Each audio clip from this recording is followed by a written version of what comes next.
తాకట్లో ఉన్న మీ బంగారాన్ని విడిపించి ఆ రోజు ఆన్లైన్ రేటుకి కొంటాం. Sharma gold company.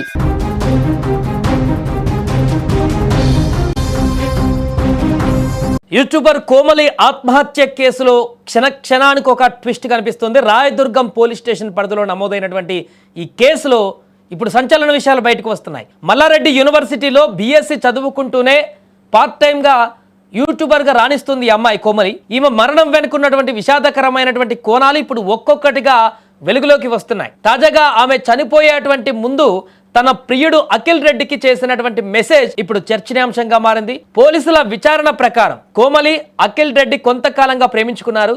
అయితే వారిద్దరి మధ్య దూరం పెరగడంతో కోమలి తీవ్ర మనస్తాపానికి గురైంది. చాలా రోజులుగా అతన్ని మళ్ళీ కలవడానికి లేదా అతనితో కలిసి ఉండడానికి ప్రయత్నాలు చేసింది కానీ కుదరలేదు. ఒకే సమయంలో ఇద్దరు అమ్మాయిలతో అఖిల్ ప్రేమాయణం నడపడం, తనను మోసం చేయడం ఆమె జీర్ణించుకోలేకపోయింది. అదేవిధంగా ఆత్మహత్యకు ఒక రోజు ముందు కూడా అఖిల్కి ఆమె కలిసి మాట్లాడినట్టుగా సమాచారం, ఇద్దరు కలిసినట్టుగా తెలుస్తుంది. కోమలి ఆత్మహత్యకు పాల్పడక ముందే తన ప్రియుడు అఖిల్కు మెసేజ్ కూడా చేసినట్టుగా తెలుస్తుంది.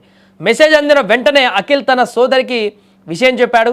అఖిల్ అక్క వెంటనే మణికొండలోని కోమలి ఫ్లాట్కు చేరుకొని డోర్ కొట్టింది. లోపల నుంచి ఎలాంటి స్పందన రాకపోవడంతో ఆమె తిరిగి వెళ్ళిపోయింది. కానీ అదే సమయంలో పోలీసులకు కానీ స్థానికులకు కానీ సమాచారం ఇచ్చి ఉంటే ఎవరు అతని కోమలి ప్రియుడు అక్క ఎవరైతే ఇంటికి వచ్చారో డోర్ కొట్టకపోయినా ఆమె రిటర్న్ అయిపోయిందో అదే టైంలో పోలీసులకు కానీ ఇంకెవరికైనా ఇన్ఫర్మేషన్ ఇస్తే ఆమె ఒకవేళ కొన ప్రాణంతో ఉంటే బతికేదేమనేటువంటి ప్రశ్నలు ఇప్పుడు కనిపిస్తున్నాయి. అంటే ప్రియుడికి పెట్టిన మెసేజ్ ఏంటనేది చాలా క్లియర్గా ఇక్కడ మనకు తెలియాల్సి ఉంది. ప్రియుడికి మెసేజ్ పెట్టిన వెంటనే ఆ ప్రియుడు వాళ్ళ అక్క ఆమె ఇంటికి పరిగెత్తుకుంటూ వచ్చి డోర్లు కొట్టిందనంటే ఆమె ఆల్రెడీ డిసైడ్ అయ్యి తను బలవన్మరణానికి పాల్పడుతున్నటువంటి విషయాన్ని తన ప్రియుడికి చెప్పిందా?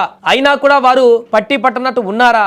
ప్రియుడు వాళ్ళ అక్క వచ్చి డోర్లు కొట్టింది కానీ ఇతరులకు ఇన్ఫర్మేషన్ ఇవ్వలేకపోయింది. ఆ కారణంగా ఆమె చనిపోయిన విషయం కూడా ఆ క్షణాన వెంటనే తెలియలేదు.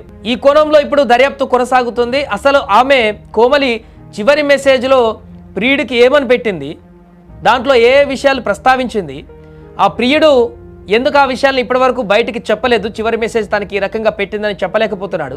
వీటన్నిటి వెనుక కూడా కొన్ని అనుమానాలు కలుగుతున్నాయి. ఇప్పుడు కోమలి మరణం వెనుక ఖచ్చితంగా ప్రేమ వ్యవహారమే ఉందనేటువంటి విషయం బహిర్గతమైనప్పటికీ కూడా దాంట్లో ప్రస్తుతం జరిగినటువంటి పరిణామాలు, ఎందుకంటే ఆ ప్రేమ విఫలమైపోయి చాలా రోజులు అవుతున్నట్టుగా తెలుస్తుంది. అంతకు ముందు కూడా కోమలి ఒకసారి ఇలాంటి అటెంప్టే చేసినట్టుగా చెప్తున్నారు బంధువులు. తన మామ దగ్గర ఉంటుంది, అందుకే అంతకు ముందు ప్రయత్నించినప్పుడే తనకు కౌన్సిలింగ్ ఇచ్చి రకరకాలుగా ఆ యొక్క ఆలోచన ధోరణి నుంచి బయటపడేందుకు ప్రయత్నాలు కొనసాగించారు కుటుంబ సభ్యులు. అయినా కూడా మరలా ఆ రకమైనటువంటి ప్రయత్నాన్ని ఎందుకు కొనసాగించింది? చివరి మెసేజ్ తన ప్రియుడికి పెట్టింది ఏమని పెట్టింది? దాంట్లో దానికంటే ముందు ప్రియుడు మరలా కోమలితో ఏమైనా వాగ్వాదానికి దిగాడా, లేకుంటే ఇద్దరి మధ్య మరొకసారి ఏమైనా తీవ్ర స్థాయిలో వాదోపవాదాలు ఏమైనా జరిగాయా అనేటి ప్రశ్నలు కూడా ఉత్పన్నమవుతున్నాయి. ఏదేమైనా కూడా ఆ చివరి మెసేజ్, ఒక మెసేజ్ అయితే పెట్టింది ప్రియుడికి బలవన్మరణానికి ముందు, ఆ మెసేజ్లో ఏముంది ఇప్పుడు అనేటువంటి విషయం ఇప్పుడు సంచలనంగా మారింది. పోలీసులు దానికి సంబంధించి ఇప్పటికే ఆ డాటాను కూడా కలెక్ట్ చేసినట్టుగా తెలుస్తుంది.